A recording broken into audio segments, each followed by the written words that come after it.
Okay, so we should be live now, and we'll wait to give people a chance to join us before we get into the heart of it.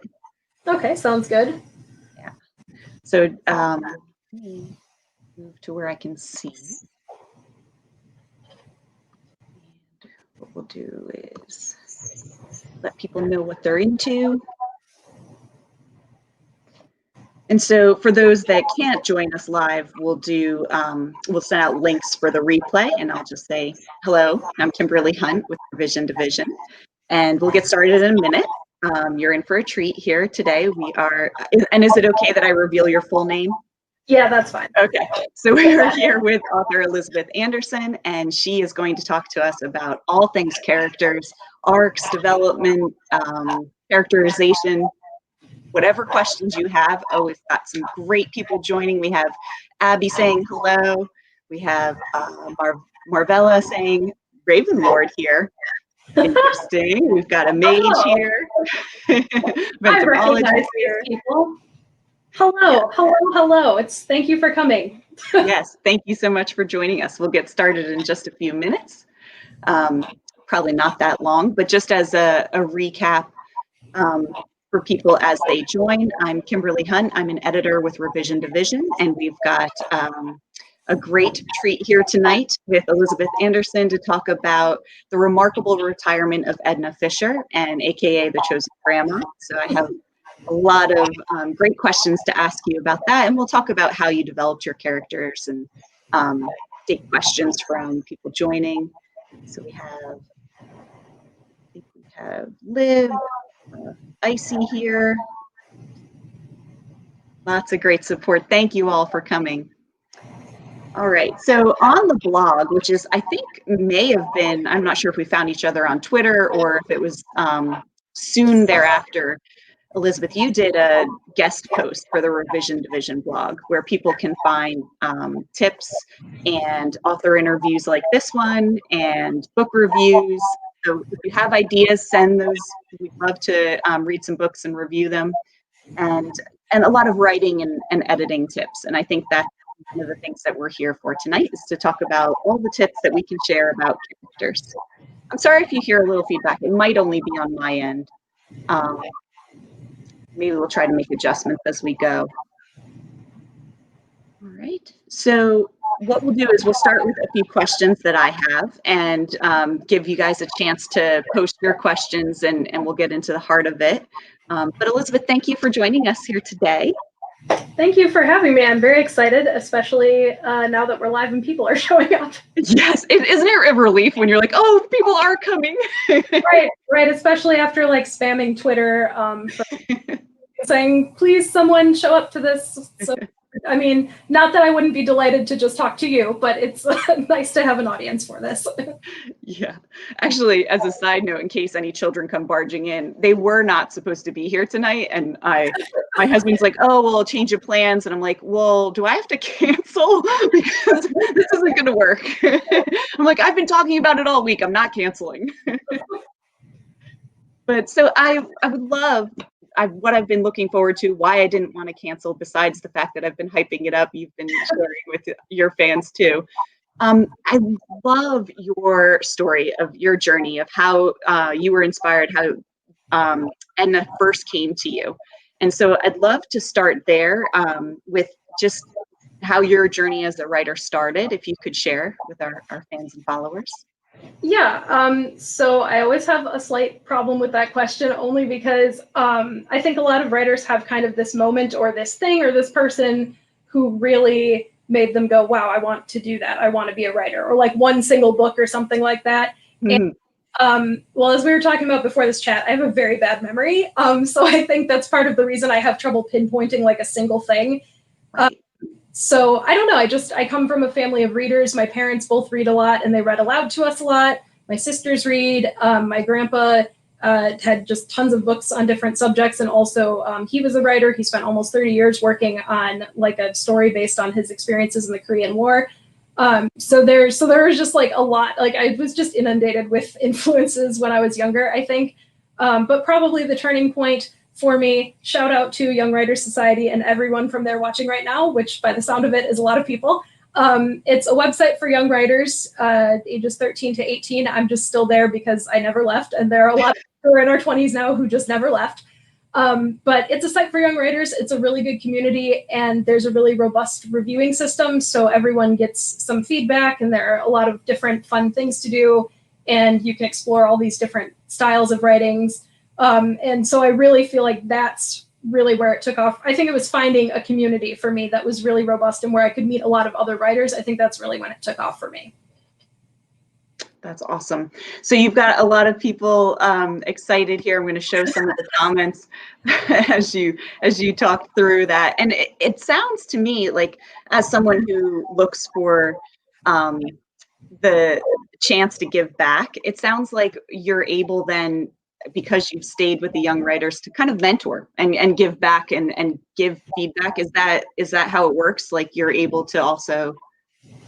Yeah, so the reviewing system essentially, like, you pay in points to post your work, and then you earn points by reviewing things. So right from the get-go, you're really motivated to do some reviewing so that you can post your own stuff for feedback. And at this point, I've done so many reviews. I just have so many points. I wish that they were money. I would just be so well off right now. But yeah, so like at this point, I'm not really posting on the site as much, but I do review occasionally still. And so I really try to help cultivate the community. I'm a moderator, but beyond that, like this year we're doing 21 in 21, which is 21 minutes of writing a day for 2021. It's based on events. And this year we're just trying to, a friend and I are co-hosting, we have a support group. So we just have a club on the site, and people who are participating can join the club and just get more encouragement. Because last year we had 20 and 20. And I think, I mean, to be fair, 2020 was horrible. So I think that is a huge reason people kind of fizzled out. But I also felt like maybe they could just use a little more support. Because I mean, like I said, that was really integral to my writing journey, is just having that community. So so I mostly like to give back, and just in terms of trying to really facilitate community and support for people so that they're a little more motivated, and so that when they do have those days where they're not writing, they also don't beat themselves up over it. But I think we tend to be really hard on ourselves if we miss like one day. We're like, that's it. I haven't written today. I'm not a writer. I'm a fake, that kind of. Yeah, I definitely understand that. The imposter syndrome is, even for authors and editors, it's all of us. And it's a great support that you're doing that. So when you're not writing or reviewing, how do you spend your days? Well, I like to say I write so much that I don't remember what I do when I'm not writing. And then most of the real answer is grad school. Right now, I'm in different master's programs. Because I'm a glutton for punishment, and I'm studying theology and organizational leadership. So that is, I mean, if I'm not writing like for myself, I am mostly working on schoolwork. But when I actually do have a minute to just like have fun and I'm not spending it writing, I like to read. I like to garden, sort of. I get like really hot in the summer, so my gardens get neglected in like July and August. But I like to read. And I like to paint, and I like to sing, but it's hard to say I like to do that in my free time because I also just kind of do it constantly while I'm doing other things. So, yeah. So what do you grow, and what are your, mediums for painting? Sure.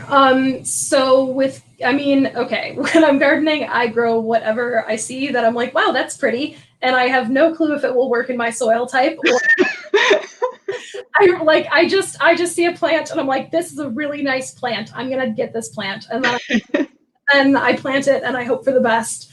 I think that's worked out better for me since I started doing more like indoor gardening, where I actually, like it's fine.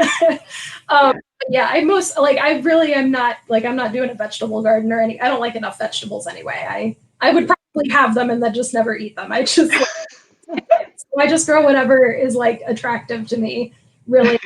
I do have a big lavender plant out front. I really like lavender. I planted a bunch of bulbs last year, but just anything, honestly. I just like plants, just in general. I love plants.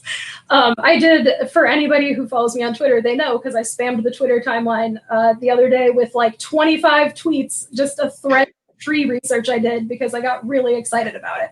And then painting, well, used to be acrylics mostly, and then last spring, 2 springs ago, I don't remember. 2020 has destroyed all sense of time. Right.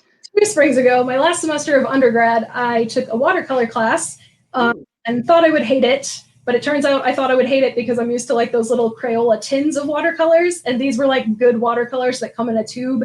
And you add however much water and the color payout is so much better. And so I actually really love that. I have a ton of watercolors at home now. I have like 2 different watercolor journals of like watercolor paper. So mostly watercolor these days when I have a minute. Yeah.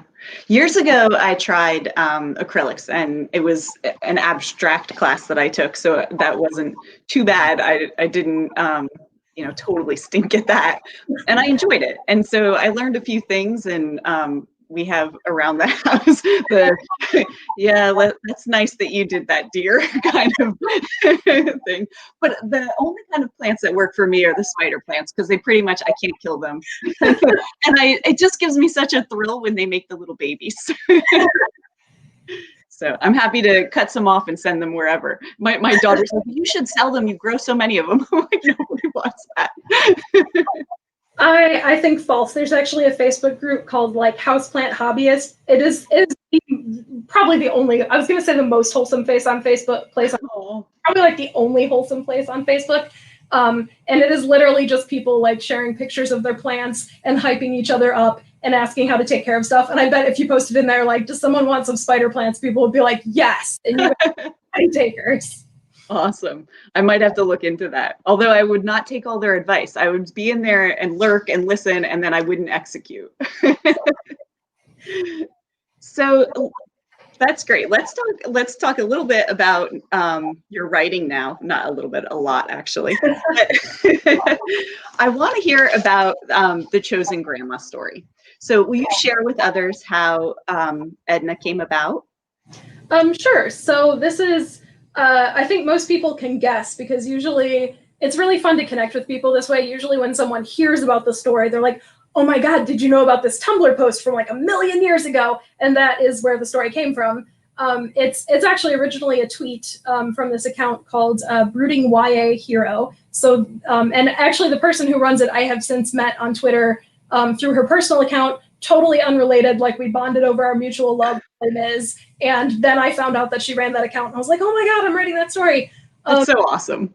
Yeah, it was amazing. So it's just this tweet where the account just tweeted out like, why do they always choose teenagers to be chosen ones? You'd think they'd choose someone more emotionally stable, like a grandma.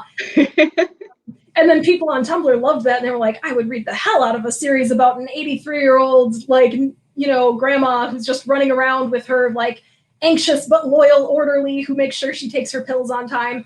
And so, so that's it. That post was like the basic idea, pretty much. And it's, like I said, it's great to, it's great when people hear I'm writing a Chosen Grandma story, because they're like, oh, that reminds me of this post. And I'm like, that's where I got the idea, And so from there, you clearly had to put in a lot of work to build a story, to get to the point where you are today. So tell me about how you put some characterization around Edna and her supporting cast, the minor characters, how you made them real also, but with a purpose. Do you mind? Sure. So I did very little planning for the story. The reason I had that post saved in a folder on my computer for writing inspo, which I again almost never look back at. I usually forget it's there, but Young Writers Society has this event. One of our commenters runs it, I think, unless she's not awake right now. I forget if she's here, but she runs it. It's called Last Man Standing. It's exactly what it sounds like. It's just people write like a minimum of 1,500 words a week until everyone drops out except one person. So I needed an idea for that. So I pulled that out and I did like the tiniest amount of planning. I was like, okay, so she's got her orderly who accompanies her, and I know nothing about him right now except that he's gay. I don't know why that was the first thing. It just kind of was. And I don't even remember what I knew about the villain at that point. I had so little planning. I'm just not a planner, which is terrible. And so I don't know, it was really, at the beginning, it was really just, I had like this grandma and I had her orderly, and I had a vague villain, and I just kind of started writing. And then like as I was writing, I feel like I could see like a little further ahead in the story each week as I did my 1,500 words. So I'm honestly not sure how that came about, really. It's a mystery. I don't remember. I should really just write down every time I have an idea and be like, here's this idea I had, and here's how I came up with it, because when people ask later, I can't remember.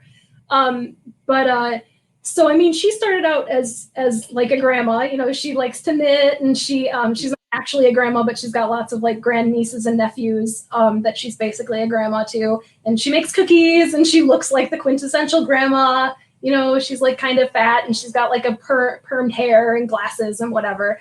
And then, but then I gave her a tragic backstory because I can't help myself.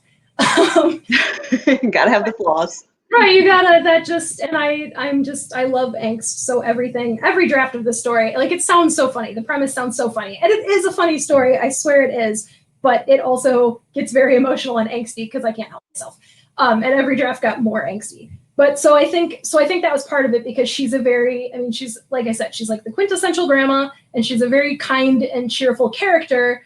But she also has these things in her past that have hurt her and that are still hurting her, even if she's like, no, I'm fine. You know, she just kind of hides it a lot because she's like, well, I'm the grandma character. I have to like be strong for everyone else, you know?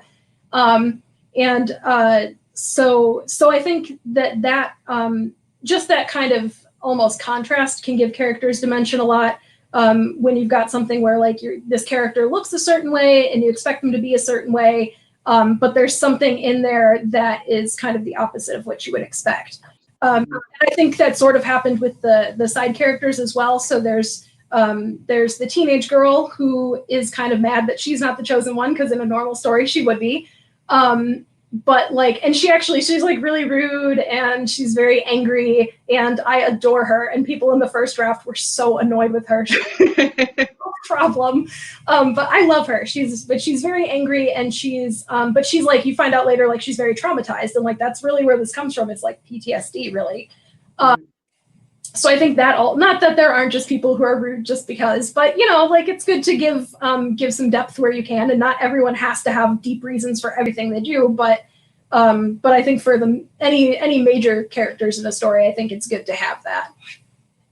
Yeah, for sure. So how do you plan to share your story with the world now that you have many revised drafts under your belt? So I'm querying it right now for traditional publishing. So fingers crossed. It's been 2020 was not a good year to choose to query, but that's the year the story was ready. So here we are, I guess. Very nice. And so do you have challenges that you can share for aspiring writers or other people that want to query that you might be able to save them some of the same mistakes if you've made any? Sure. Yeah. So well, one thing that I did do beforehand, and that I definitely suggest, is to do a lot of research into your query package. Basically, you need a query letter, which is like a cover letter for your novel, a synopsis, which not all agents ask for, but a lot of them do want it. And even if they don't want it up front, they will probably want it eventually. So that is more of just a summary, like a one-page summary of the major plot points. And then you need to make sure the whole novel should be complete and revised and as good as you can make it, but definitely even more so like the first, I'm going to say 50 pages. Most agents want some number of sample pages. It can be anything from like 5 pages to 50 that you just send along with the query letter. So make sure that the writing is as good as it can be, and then just do research. Make sure you know how to write a query letter and a synopsis. If you're on Twitter, there are editors, writers, agents who will do giveaways for like critique packages for those things, so they can tell you, how yours looks if you win a giveaway. I mean, a lot of them also offer that service for money. If you just look for giveaways because they're free. So you can access those services for free sometimes. Or if you have any friends who are agented writers or who are querying themselves and have been doing it for a while, they might be able to help as well. I personally actually think I'm okay at synopses, and I kind of liked writing mine, and everyone else hates them. So when people are having trouble, I usually offer to read their synopsis because I actually kind of liked it. I think I'm good at it. So that's like a major thing. I think a lot of agents get so many emails. I remember one person had just become an agent, and she was on Twitter talking about how like the first week or something, she had 600 emails in her inbox. So I understand that as a writer, it's like really frustrating when you're like, are they just auto rejecting over like stupid things? But on the other hand, if I had 600 emails in a week, I would just die. So make sure that you are following their query guidelines. Like if they ask for like a query letter and like 5 pages and whatever else, make sure you give them exactly what they ask for, because that will probably be an auto reject because they just have too much to look at. So if you can't even be bothered to follow directions, why are they going to look at you? So that's a big part of it. And just making sure your query has everything it needs. It should mostly be about the story. It's not a summary of the whole plot, but it should just get you to like the hook. So like for mine, I talk about Edna being the chosen one because that's kind of the weird thing about it that makes it a little different, is that you have such an old person who's a chosen one. And then I get just a little bit into the plot where I'm like, here's what her mission is as the chosen one. And it's important to her because this, so that's like kind of her goals. But as she goes further, she learns some new information that, you know, maybe makes her question things. It's more specific than that in the query letter, but I obviously can't remember exactly what I wrote in the query letter. So do make sure the bulk of it is the story and not you and how you came. Like that first question you asked me is not something that I would put into a query letter. I wouldn't be like, and I began writing at the age of 11. That's not, they don't care. Don't include that. Just focus on the story. Very good tips. Thank you so much for sharing. And so I've asked for all of these fans and followers that have joined us tonight to also ask questions. So they're rolling in while I've been asking you mine. We've got some good ones here. Let's see. KL asks, my mother wants to know, will Edna have a second chapter in her chosen hero story? Oh, well, I hate to disappoint your mother. I'm so pleased that your mother read my story and liked it, but probably not. Okay, here's what I said on Twitter the other day. I am old and tired, and I don't want to do series because I'm old and tired.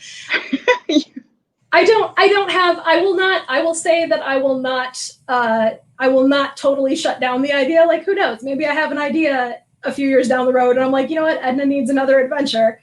But right now, I'm not planning on it. So we'll just say that, I guess. We'll see if she gets picked up and is hugely popular and your fan base. And everyone's pressuring me, and then I'm like Arthur Conan Doyle, and I got to just, and then even that doesn't work, you know? Yeah. Yeah. Awesome. All right. So you've mentioned that you're a pantser, correct? The whole I didn't plan. Yeah.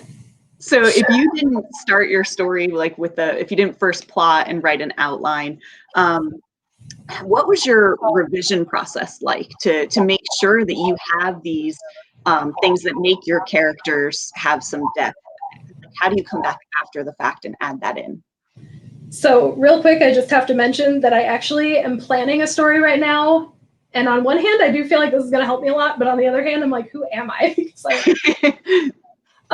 it's different. That's where my tree thread came from with all my tree facts, because I had to do some tree research. Anyway, yeah, so this was a weird one for me. I think it was maybe different than what I would typically do, just because normally I draft a lot faster. Like, since this was for a last man standing contest, my most recent thing I drafted in like 5 months. And it took like 2 NaNoWriMo events, because in the middle of that, I just my motivation totally dropped off and I didn't do anything. So it was probably been less than that if I had stayed motivated the whole time. But Edna's story, because of the nature of this contest, I wrote it over the course of a year and a half. So even though I didn't do planning beforehand, I really did a lot of brainstorming in the middle. Like if I got a chapter written for 1 week, and then I'd be like, oh crap, I don't know where I'm going next. And I would do some hasty panicked brainstorming, which I do also do when I draft faster, but it goes better if I have more time. Sometimes I was posting it on Young Writers Society while I wrote it at the time. It's not there anymore, but it was at the time. And so I would just ask the people who were reading along, I'd be like, what are your predictions for what happens next? And I'd be like, oh, that's a good idea. Okay, I'm gonna use that. Oh, that was my plan originally, but then I forgot because that's just what I do. So I had like kind of a lot of input while I was writing it, which like almost substituted for planning in a lot of ways, I think. So I feel like my process was like a little different than it is anyway. That helped immensely. I think writing it over that amount of time helped the story, and also gave me, like, you really need some distance before you revise so that you're willing to part with certain aspects of the story that don't work. Yeah. And I mean, I have a bad memory, so the advantage of that is that a year and a half later, I don't remember what happened to the first 10 chapters, so I am not attached to them anymore. So I think that made revising so much easier than it normally is for me, because I had just so much like physical, like temporal distance from it, in addition to emotional distance. And so basically, once I was done with it, I collected any comments people had given me on it that I thought would be helpful. And I did a read through of it. It was 160,000 words at the time, so it was a lot of reading. It was like 625 pages printed out on computer paper. I love trees, but I killed them in that case. And so I did a read through, and I just took notes as I did the read through. I was like, this doesn't really work. This could be combined. This character probably just needs to be cut. I like them, but they're not adding anything. So essentially, I think it's not even so much that I don't plan, it's that I don't plan until after my first draft. That's really, like, before the second draft, and any subsequent drafts, really, that's where I'm doing my planning, where I'm going through and thinking really hard about the structure of the characters and what works and what doesn't, things like that. Fantastic. Yeah, that way you get the kind of the uninterrupted plot of the essence of it down. All right, so we want to know who's your favorite character you've written so far. I mean, that's such a hard question. Okay, well, if we're not limiting ourselves to the Chosen Grandma story, I have a 10-year-old girl in this thing that I'm planning right now. I did try to pants it. I did like 30 pages back in May before I was like, I can't do it with this one. This won't work. I have a 10-year-old girl in it who just kind of showed up. I didn't plan her or anything. And she's going through a spy phase, so she likes to pick locks and things. And she really gives so much stress to her older brother because he's anxious and a rule follower. And she is just like, has like a passing acquaintance with the rules, and she's going to break them. And I adore her. Like, she's up for adventure. She's not going to listen to rules, but she's also like very kind. And I just love her. She's my favorite, probably. Badass, if I'm allowed to swear. I forgot. I was going to actually ask you beforehand. And I forgot to ask you. I'll put a disclaimer on there when we put it afterwards. Sorry, I'll ask for forgiveness afterwards. Awesome. All right, so I'll let some more of these questions come in, and I'll get back to some of mine if that's okay. So definitely your fans and people interested in more details should visit the Revision Division blog, because you've written some great tips as far as like the basics of character development and arcs. I don't know if you want to speak a little bit more about that. Yeah, just about some of the things I've said about characters. Yeah, like give people the basics of, what do you need in an arc? What makes for good character development through the whole book? Okay. So we'll focus on character development because I think in terms of just using my own characters for examples, I think I have an easier time with that than the arc. I think that readers have an easier time identifying character arcs than writers, which really sucks when you are trying to like prove that you know what your own character's arc is, and then when you revise for that. So we'll just focus on development and pretend like I know about arcs. I did write a blog post about arcs for everyone watching. I just am really good at faking it, and I'm pretty sure I all used like a published example and did not draw my own characters for that one blog post. So with character development, I think the three major things are their appearance and their actions and their dialogue. So using Edna for an example again, like her appearance, she's, like I said, she's like the quintessential grandma. She wears like an old house dress that's not really in fashion anymore. And she has a flowery handbag, and she walks with a cane, and she has glasses, and she knits all the time. Like, she just looks like a grandma. Like, you would just look at her and be like, that is a grandma over there. but then, I mean, on the other hand, and her actions and dialogue often fit with that. So like appearance can be shorthand for what a character is like. Mm-hmm. And if it's a walk-on character, I'm going to say appearance can basically be the whole thing. Like if you need a character and we just need to know who they are for this moment real fast, I think you can get away with just using their appearance and having them live up to exactly what people would probably expect from their appearance. But with anyone who's going to be around for a while, you want to go deeper than that, or they just become a stereotype. And they're not as believable, and also probably are not going to have readers get as attached to them.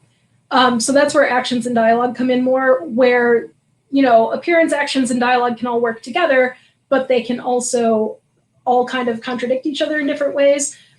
So like one thing that Edna does, I almost don't know if this is a contradiction because so many people reading the story are like waiting for it to happen forever. But at one point she weaponizes her knitting needles. She like stabs a guy with a knitting needle. He deserves it.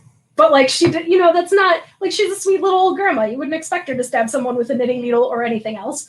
But it also still fits her being a grandma because she does it because he just hurt like one of the people she now considers basically her grandkid. So like on the one hand, it kind of ties into the grandma thing, but on the other hand, it's like this vicious attack that you just don't expect from her. And there's that, just the ways that actions can match appearances versus not matching appearances. There's also, you can think about conscious actions versus unconscious actions. So conscious actions, that can be major decisions they make, down to just like going to like pour some tea for their friends or just anything that they're thinking of doing, versus unconscious body language, like I have to keep stopping myself because I'm in a swivel chair and I keep wanting to just like I remember I'm on video and I shouldn't do that. So things like a lot of nervous habits, I think, or things when people are experience a strong emotion and they just kind of react involuntarily. Body language mostly is going to be unconscious things. So you can also see how that lines up. If someone like I am a big fan of having characters say I'm fine, and then like they clearly, if you look at them, what they're doing right now, they're clearly not fine. They're like shredding up the label of a water bottle or like around their stomach or what, like they're not fine and they're just going to tell you they're fine. They do that all the time. Not at all remotely based on my own real experience or personality in any way. So I think that's something that you can really look at. And just see how the actions, conscious and unconscious, how they support each other versus how they contradict each other. And same thing with dialogue. And with dialogue, important to remember also that it's not just what they say, it's how they say it. So Edna often says things cheerfully, and sometimes she says things cheerfully that you would not expect to be said cheerfully, but it's Edna, so she does.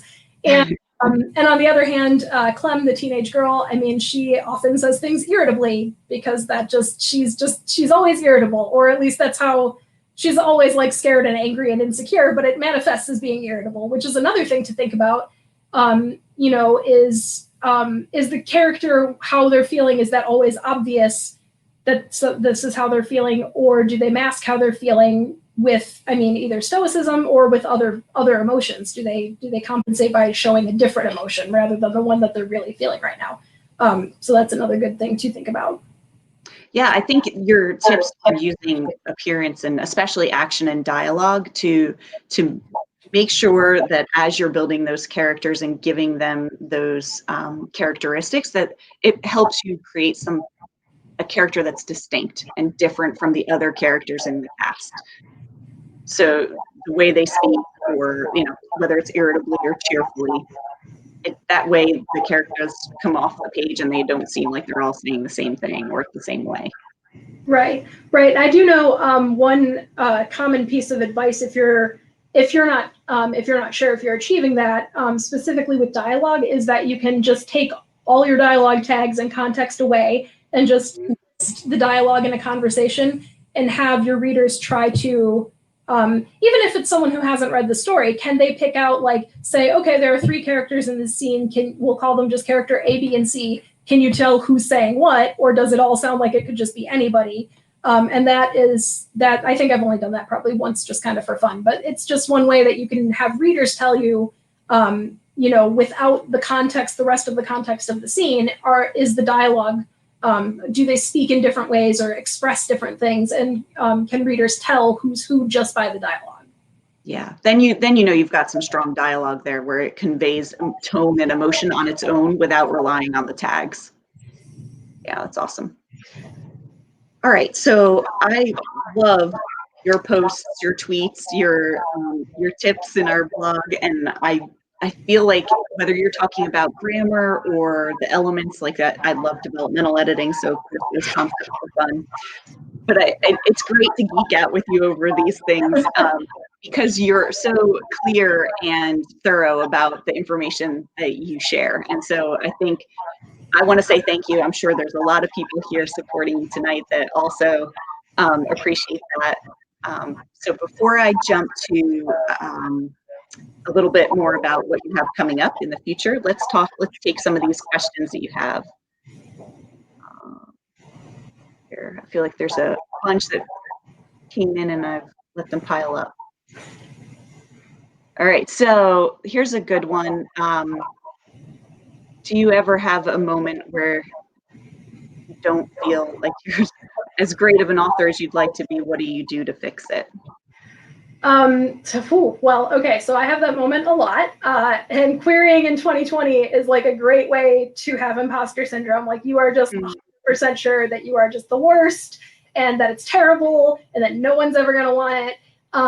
My number one answer, probably to most questions involving writing and feeling bad about writing, is community. I mean, if you can have some people who have read your story, even if they haven't read your story, like they've seen you tweet about your story and they're like super invested and they haven't even read it yet.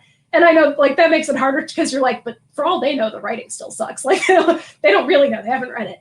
But if you can find some people who are really excited about your story, I mean, that has helped me so much. I would do shout outs right now, but there are so many of you watching and I'd be sure to forget someone. It would make me feel bad that I forgot you. But there are just so many people who are so supportive of my writing and of my stories. And when I am having those moments where I'm like, oh my God, I'm the worst and I can't do this and no one's ever going to want it and it's actually terrible and I suck. And I mean, they will just shower me with love and be like, no, your story's awesome. And I actually, the last thing I drafted, I had some friends comment on it while I was drafting. And that so helped me get through because I mean, I was fast drafting. I'd been revising the Chosen Grandma, so I was making my writing like better. And then I went back to a first draft of an unplanned story that I wrote in 5 months. So like while I was writing, I was like, oh my God, this is shit. Like the whole a disclaimer about the past swear word, my apologies. But that was really what was going through my head at the time. So for the sake of accuracy, I had to say it. And so just to have their live comments. I know like having people read your story while you're drafting is not for everyone. I know for some people that is super nerve-wracking. But I did it for the Chosen Grandma story, and like now I don't think I could do it without people commenting. Like it's just so helpful to have people, you know, because I just tell them, I'm like, this is a first draft, it's gonna be bad. I really don't want any feedback. Like if you have some, keep it in the back of your mind. I might ask you when the story's done, what do you think could have been better? But I mean, so I basically just have a whole draft that's just covered in positive comments and places where my friends loved what was happening and loved the characters. So even when I was working on a part and I would like be like, hey, the next chapter is in the Google Doc and it sucks and I'm sorry. And then they would read it and they'd be like, oh, I'm so mad you said this sucked. It was really good. And it's so helpful. Like you are not going to believe it all the time. And you know, you're still going to have those moments where you're just like, oh my God, I am the worst writer ever. Which you're not, because we all think that, so we're all vying for that title, but there can be only one, so it's probably not you, just like the odds are against it. but it's just helpful to have. It's just helpful to have people who can uplift you in those moments of extreme doubt, or to have those comments in a Google Doc that are just all excited and can really help you fall in love with your story again if you're just at a point where you kind of just hate it because you're so sure that it's bad. Yeah, and I think I agree with you about the community, and I encourage a lot of times as an editor, I'll get manuscripts that I can tell haven't been put in front of too many people, and so I'll push back and say, to save your money, you know, first let your friends and family read this, get feedback from them, then get a group of other writers or readers in your target audience that you can put it in front of and get their feedback. But don't change anything unless you agree with it and you have consensus. So it's really good, the process that you used where you're like, I might come back to you on that, but the encouragement is great. And having the sharing your work and building up the confidence is awesome. So you have another one out here about how to motivate yourself on those tired days. Okay, well, I don't know if anything I say in this will be helpful to anyone, because here's the thing. I'm in 2 graduate programs. So usually I am feeling really unmotivated on my homework. So I write to procrastinate from doing the things I'm supposed to do for a grade. And if you're not in school, that is not helpful. And also, if you are in school, don't do what I do. You should just do your homework. I mean, the thing is also that in regards to writing, I do so many different kinds of writing. I'm not usually, I am right now. I'm trying to draft the thing, like I'm planning one thing that I want to draft, and then I'm doing a read through of my other story so that I can start to revise, and then I'm querying the Chosen Grandma story. So I actually am kind of doing 3 things right now. But normally I'm like 1 novel at a time and that's it. But I do so many other kinds of writing that even if I don't feel like working on my novel, I probably have something I feel like working on. I have a blog post for you. I have a blog post for my blog, which has turned into like just a grammar blog because I just love grammar. It's exciting. Oh, I love it. It wasn't meant to be a grammar blog, but that's what I keep writing about, so it's fine, I guess. You know, I journal. I don't journal as much as I used to, probably because 2020 sucked and I didn't want to put a lot of that on paper. But you know, I have so many different types of writing that I do that it is very unlikely that I'll be tired from all of them. I will say one thing is, I mean, even if it's like a string of days, unless you have a deadline, just take a break. Like if you are that burnt out on writing, you probably just need a break at that point. And I think we all feel bad when we take breaks. And if the break ends up being like a few weeks or a few months, or even in some cases a few years, I mean, then you start like, oh my God, I'm not even a writer. I don't write anymore. But I mean, if you're really that burnt out and you're not feeling inspired and you just kind of hate everything you write, it does not hurt to take a break. And you probably should just do that, unless you're on a deadline and then you just kind of got to suck it up and just keep it. And then you can take a break once it's turned in. Absolutely. That sounds good. All right. So about your future, what's next? You said you were working on something besides the Chosen Grandma. What are you working on? Yeah, so one thing is called Hungry Girls. I've been tweeting about that a lot. That idea also came from Twitter, but in a totally different way. So that's the one I just drafted between July and November of 2020. And then I let it just sit over Christmas and did not look back at it at all, even though I kind of wanted to. And so I'm about halfway through that right now. I just do like 5 chapters or so a day, just reading, taking notes. And then I'll probably go back to the people who read the first draft and be like, okay, remind me what you said I could do to make it better, because I have already forgotten, shockingly. They'll know. I have a terrible memory, so that's good. So I'm preparing to revise that, and actually new things going on with that too, because I wrote it. I had this moment before I started drafting where I knew that it needed to be in first person present, and I am a third person past girl. And so I just like quieted that moment and was like, nope, we're just going to draft it in third person past. And it worked. It was fine. But then recently I was beta reading a friend's story that's in first person present. And I was like, I really think I need to try this in first person present at least. I'm pretty sure it has to be in first person present. So I just did just the first chapter, like just to see, and I actually super loved it. And then I was in denial about how much I loved it. I was like, well, maybe I'll do this. And then I like gave it back to my friends who had read the first draft, and they were like, no, this is the way the story was meant to be told. You have to do it. And I was like, okay. So I'm in denial about that anymore. So when I revise it, it will be the first thing that I've written in first person present. I mean, at like a novel. I think I've probably done some short stories, but for a novel length thing, it'll be the first thing that I've done in that viewpoint. So exciting, mostly exciting, a little bit scary. Slightly annoyed that I can't just stick to third person past. That is my point. But I am excited for it.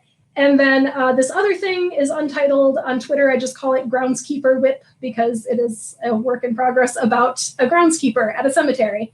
I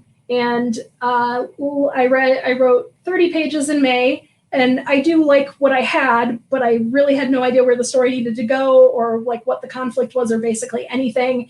And it is a lot sadder and a lot spookier than the other things I write. So I was like, no, I need to plan this one. So I've been doing a lot of research and a lot of note taking. And I think I am almost to the point where I can like attempt something vaguely resembling an outline. And we'll see if I can even do that or if I do actually have to pants it at that point. I think there was earlier a comment about groundskeeping, so you must have some fans on here that are aware of your work on that. I'm going to say if they follow me on Twitter, then for sure, because I talk about that a lot. I've talked about Hungry Girls a lot. Like whatever I'm working on, I cannot keep a lid on it. Nice. That's good. All right. Well, so thank you so much for talking with me today about characters and your journey with the remarkable retirement of Edna Fisher. I love it. And do you want to tell maybe new fans here tonight where they can learn more about you? Sure. So I do have a website, just a static page that's just a basic about, and from there you can find my blog if you are super interested in grammar, as you should be because it's very exciting. Also a page with information about what I'm working on. Groundskeeper isn't on there yet because I haven't even started drafting it, but that is andersonbooks.wordpress.com. And then I also have a Twitter account, which is, I mean, that's like, I'm on Twitter just 100% of the time. I'm probably on Twitter even more during the school year when I am not supposed to be on Twitter as much. So on Twitter, I am at Eliz M. Anderson. And there's a pinned tweet there if you want to know more about me and my writing. Also, if you want to drop me some money on Ko-Fi because I'm broke, I would love if you would buy me a coffee on Ko-Fi. That is a tweet if you have a little extra change lying around. And then there's a thread there. That tweet is the start of a thread, and there's a little like random facts about me, and like I love cemeteries and trees, which is probably obvious at this point to everyone. And a little bit about what I'm working on, and like some pictures of my cat. So yeah, so Twitter. Go to Twitter. That is where you will find out more about me than you probably even want to know. I am very annoying on Twitter. I tweet constantly. It's a problem. I need to like kick myself off the internet again. Awesome. Well, I appreciate it so much. This was fun. You've got lots of people thanking you. What we'll do as far as the giveaway is I'll put the people who attended, I'll put them in the random name generator, and then on Twitter, Facebook, YouTube, we'll announce who won a 30-minute critique session. All awesome. right. All right. Good luck to everybody. Thank you. Take care. Thank you. All right.